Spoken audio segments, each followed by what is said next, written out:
Talvez você tenha feito constantemente estas perguntas. Onde posso encontrar refúgio num mundo cheio de conflitos? Ou, como e onde posso encontrar força para vencer nesse mundo que oferece tantas derrotas? Acompanhe agora com o pastor Edson Bruno mais um programa Encontro com a Palavra.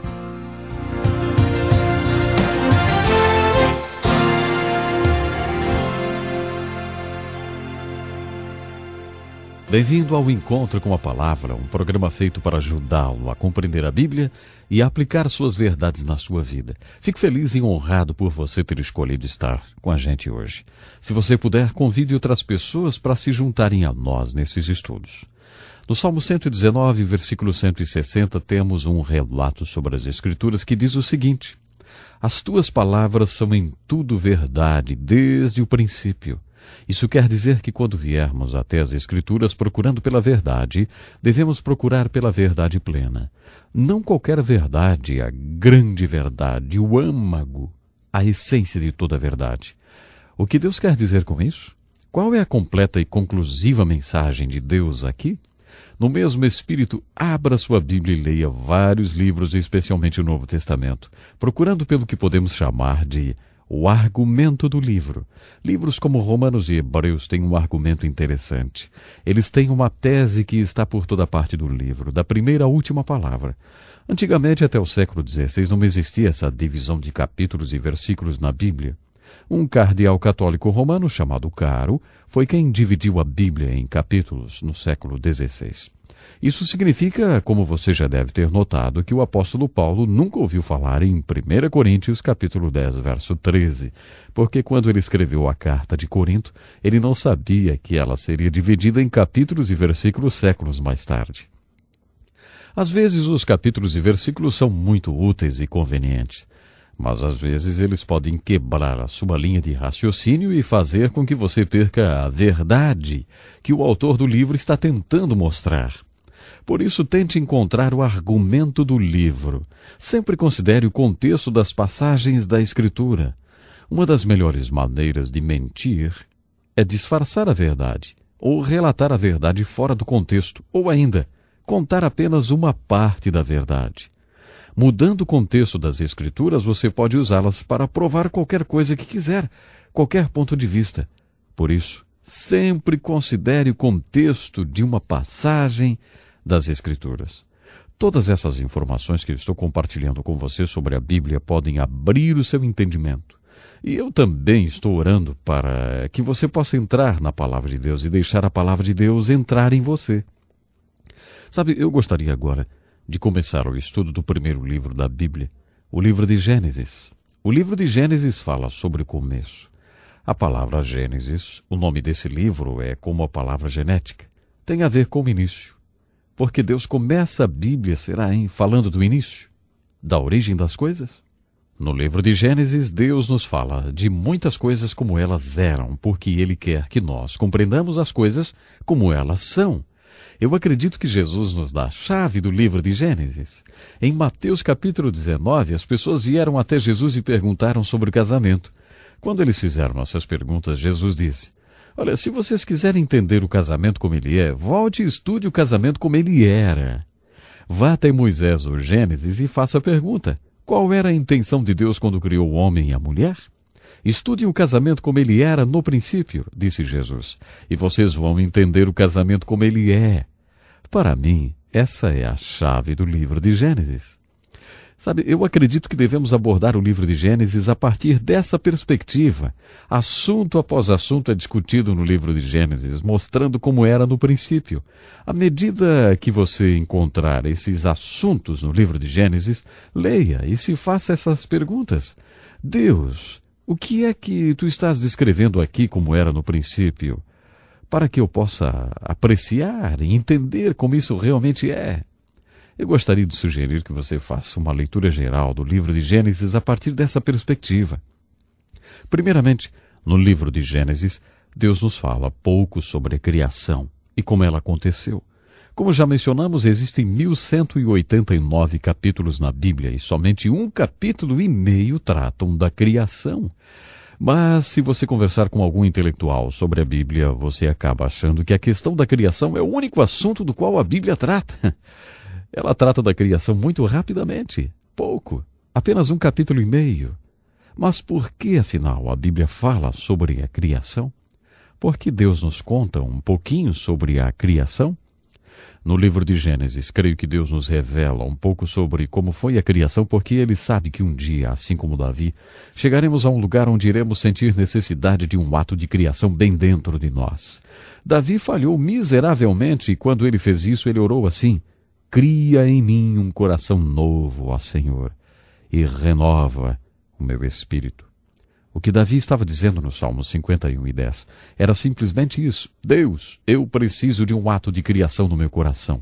Se o Senhor não criar alguma coisa em mim que não estava em mim quando eu nasci, eu vou falhar de novo e de novo e de novo.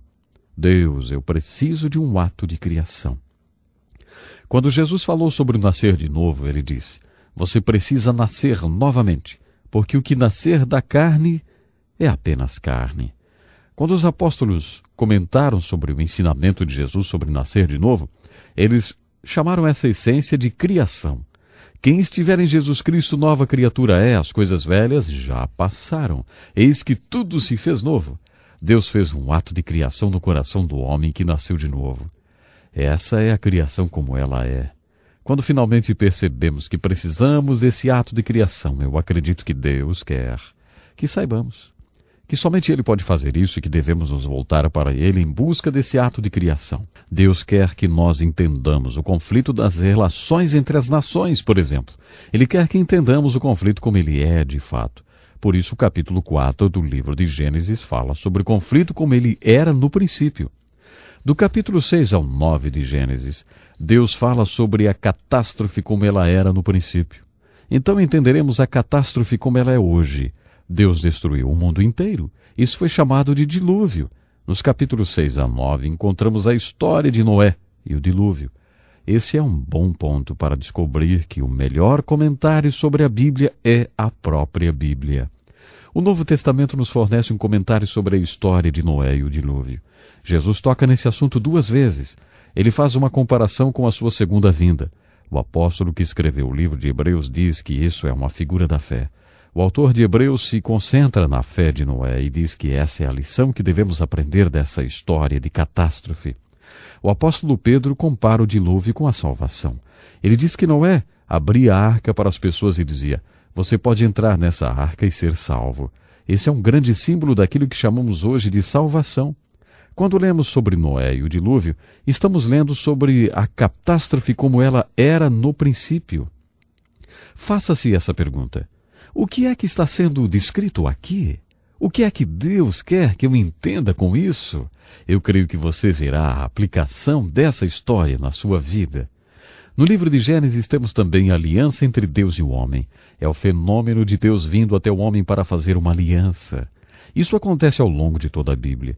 Quando Jesus encontra os apóstolos, ele diz: siga-me, e eu o farei, siga-me.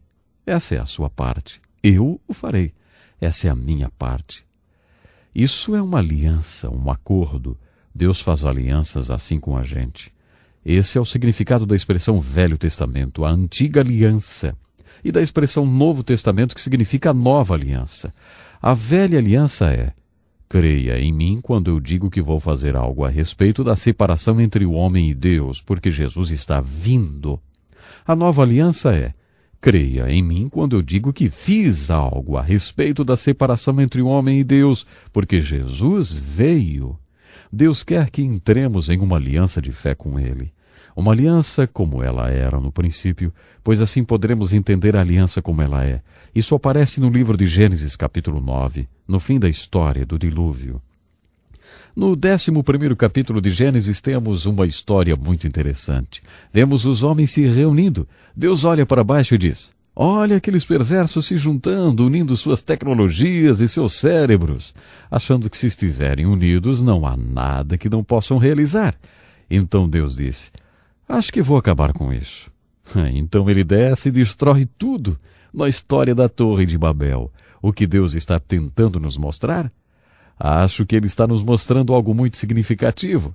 Parece que por séculos Deus esteve impedindo o homem de se unir e expandir sua tecnologia. Deus deliberadamente confundiu todos eles. Ele dividiu as línguas para que não fosse possível a comunicação. Não é interessante que agora, no século XXI, parece que Deus tirou o pé do freio e permitiu que o homem se unisse novamente? Sabe, comunicação, transportes e tecnologia, isso tem unido o mundo inteiro. Não há quase nada que o homem não esteja fazendo com a tecnologia. Hoje ele tem o poder para destruir a si mesmo, resultado da união dos cérebros. Na Universidade de Princeton, durante a Segunda Guerra Mundial, um grupo de pessoas das mais inteligentes do mundo se juntou para fabricar a bomba atômica. Agora, a tecnologia humana realmente resultou em algumas coisas fenomenais.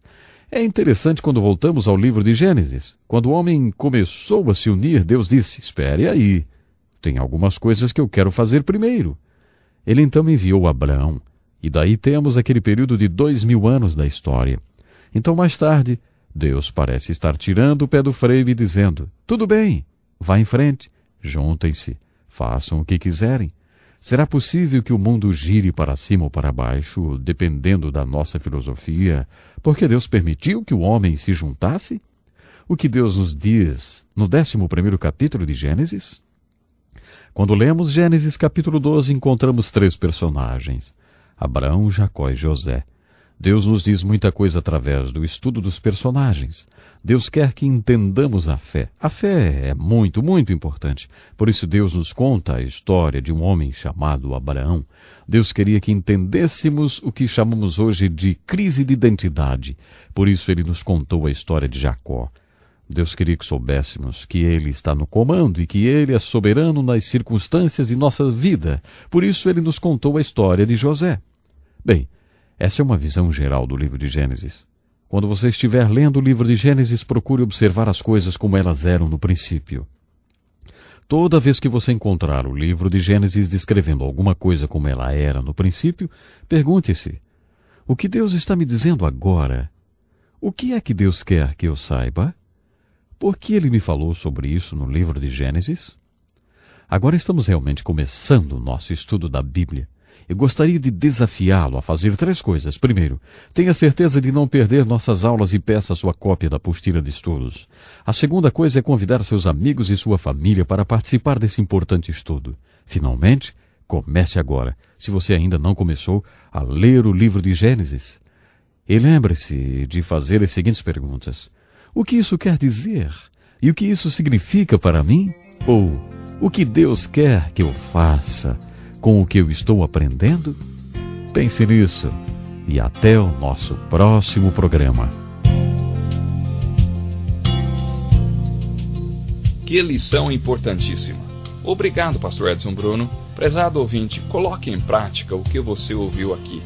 Sem dúvida, sua vida será grandemente abençoada.